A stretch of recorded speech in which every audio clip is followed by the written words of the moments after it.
Welcome to the DecisionWise podcast series. My name is Justin Warner, and I will be the host of today's podcast. I'm joined by Dan Hoops, a principal consultant here at DecisionWise.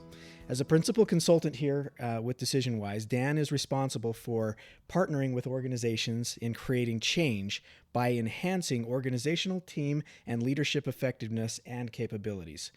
Dan brings a breadth of experience to DecisionWise and to our clients. He's worked in organizational development, leadership development, and human resources in a varied and extensive list of global corporations for over 25 years. These companies include L3 Communications, Intuit, Gateway, Grainger, R&R Donnelley, and Marriott. His passion is in assisting organizations with building capabilities and creating stellar work environments, while also helping individuals and teams reach their full potential. He's led worldwide initiatives ranging from employee engagement, leadership development, talent evaluations and assessment, succession, culture change, and mergers and acquisitions. Previously, Dan was the Director of Organizational Development at L3 Communications and was most recently the Director of Talent Management for a global nonprofit with presence in over 100 countries. Dan, thanks so much for being with us today. Great to be here.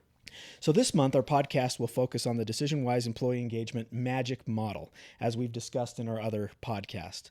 The best-selling book, Magic, The 5 Keys to Unlock the Power of Employee Engagement, specifically outlines each of these 5 keys and their impact on building employee engagement within your organization. Again, these 5 keys are meaning, autonomy, growth, impact, and connection. Today, Dan, we're going to be discussing connection and the relationship that it has with employee engagement. So why don't we start off with talking about why is connection and why do you see connection as being important in the workplace? You know, as I think about connection, I think it's one of those underutilized elements and keys in engagement.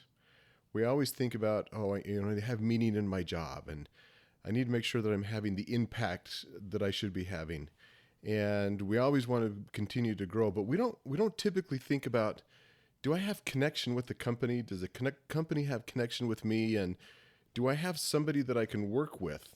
And, kind of this trusted advisor, trusted confidant when things are going well, which for me is the essence of connection. And, there's nothing in my mind more lonely than spending 8 hours, 10 hours, 15 hours, whatever the workday may be, and not having some type of connection, whether it's a personal, whether it's social, whether it's with the organization. So I'm glad we're speaking about that today, because I think that's one of the underutilized elements or one of the keys in engagement. That's great.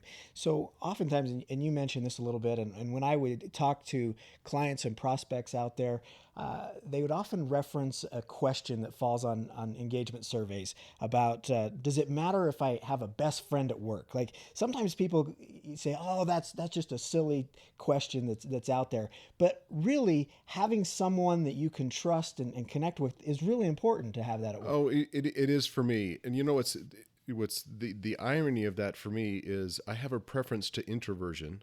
If you think of the Myers-Briggs types indicator, and even as someone who prefers introversion, I thrive on having somebody that I can go to at work. I remember when I was working at a company and we had both moved to a new city, and we just developed a wonderful relationship. The company was having a lot of problems at the time.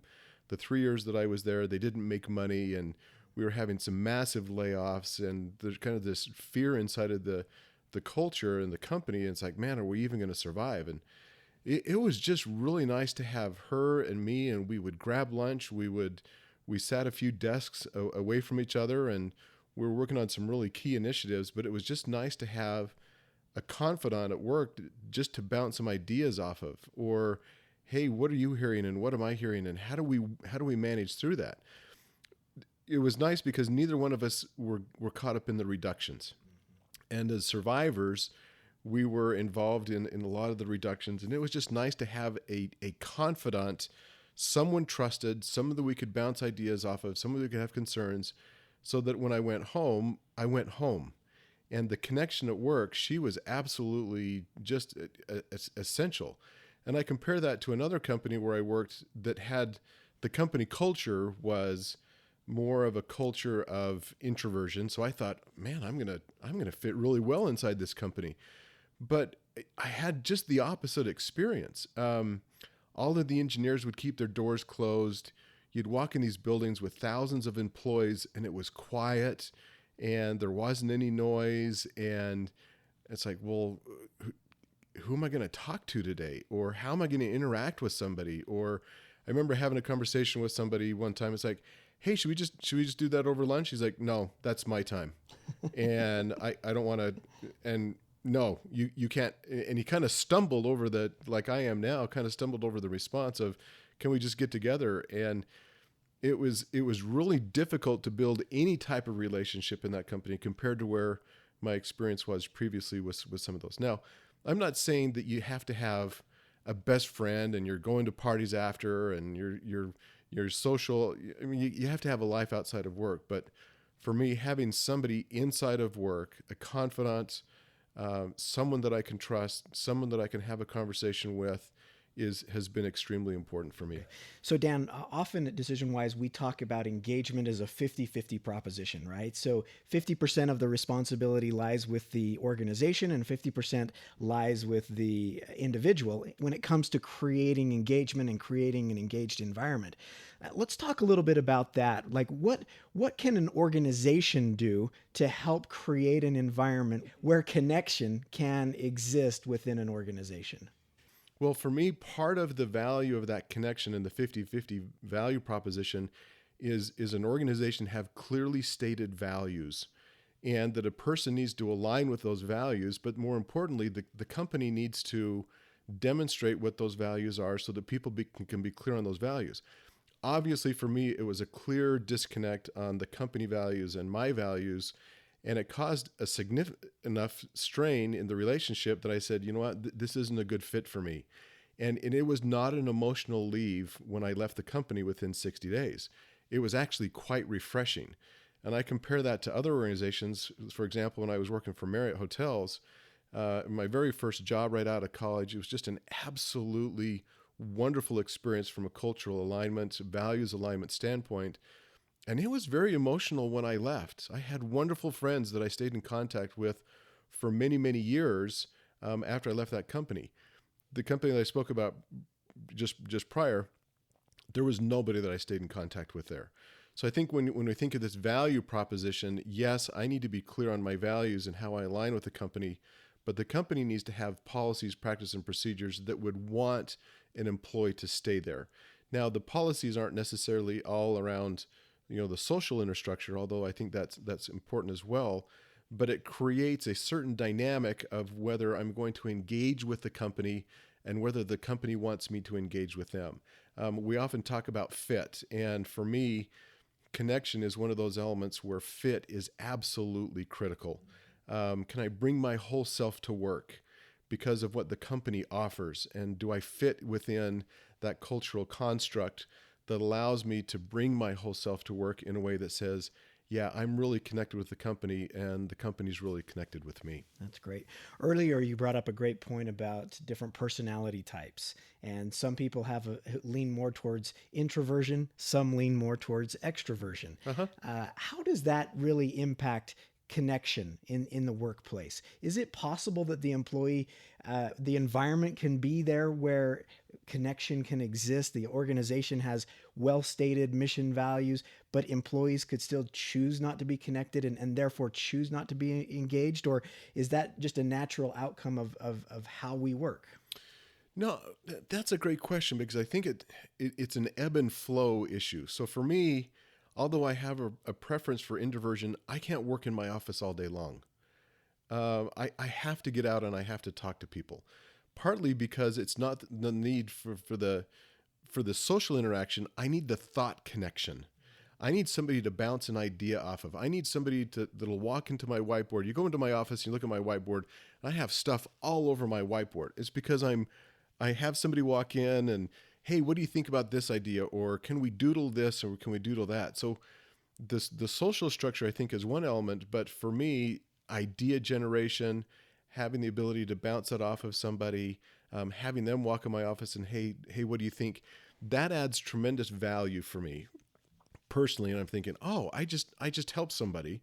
or they just helped me, which creates another one of kind of the intimate connection, if you will, on the connection of impact in meaning.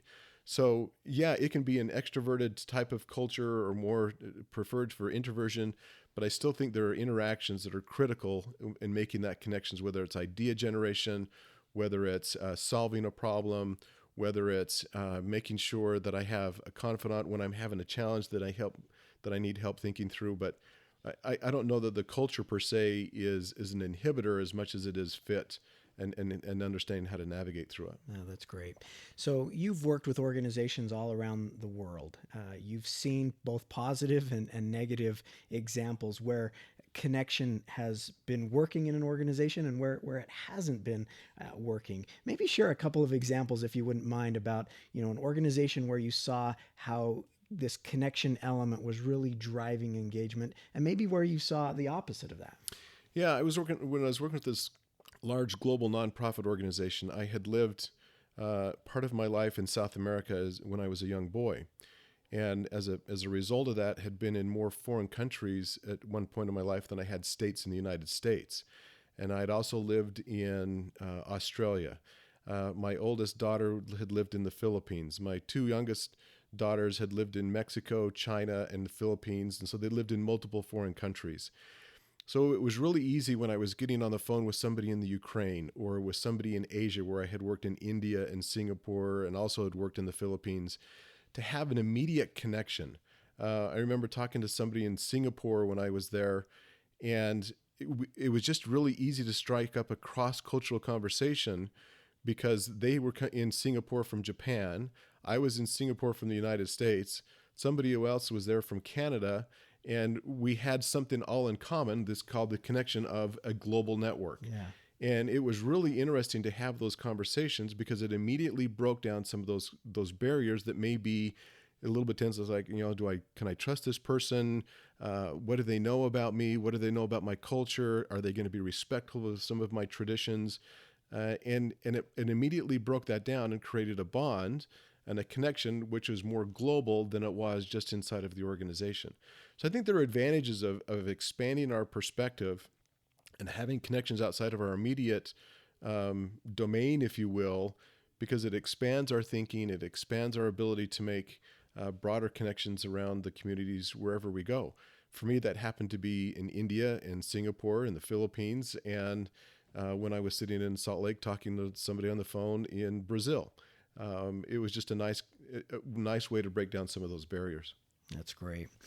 It's interesting how we find where we can have that connection and what it does in our everyday work opportunities. So for our folks who are listening today, we have managers, human resource directors. If I'm a manager of employees and I want to help create an environment where connection can exist or be better within my team, what one or two recommendations might you give for a manager to create an opportunity or an environment where connection can exist?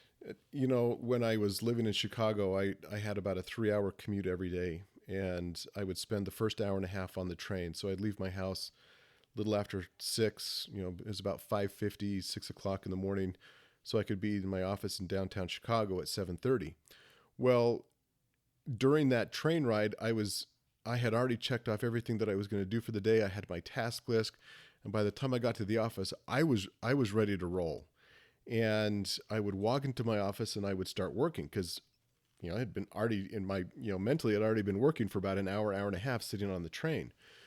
Well, there were members of my office staff, because I had about 8 people that I was managing at the time that lived downtown Chicago that had a 5-minute commute.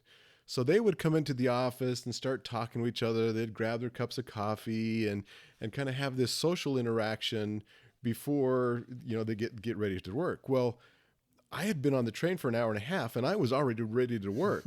And the feedback that I got as a manager from my employees was, it'd sure be nice if you just walked into the office sometime and said, "Hi, how are you?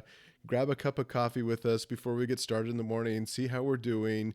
And it was great feedback from my staff of the different types of connections that they wanted. I wanted to connect because I was ready to go to work. So you think of connection and impact.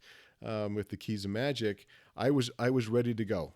And they needed more of that warm up. Hey, let's have that interaction. But it was just wonderful, a very appreciated feedback. So what I try to do now, I still get into the office early every day.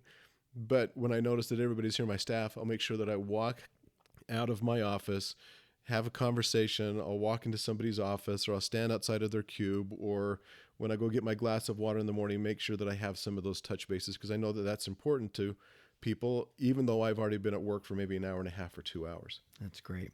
Dan, thank you so much for the time today. This has really been insightful in the power of connection as it relates to magic, and how both organizations and individuals can work together to build an environment where engagement can exist. You bet. Can I just close on one thought? Yes. When we speak of that environment, I think one last thought that I would leave is,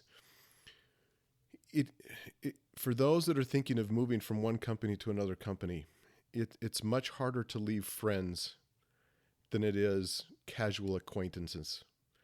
And when we have somebody at work that we would consider a friend, there's an emotional reaction when we leave an organization, which it may be an indicator of, have you made the connection at work?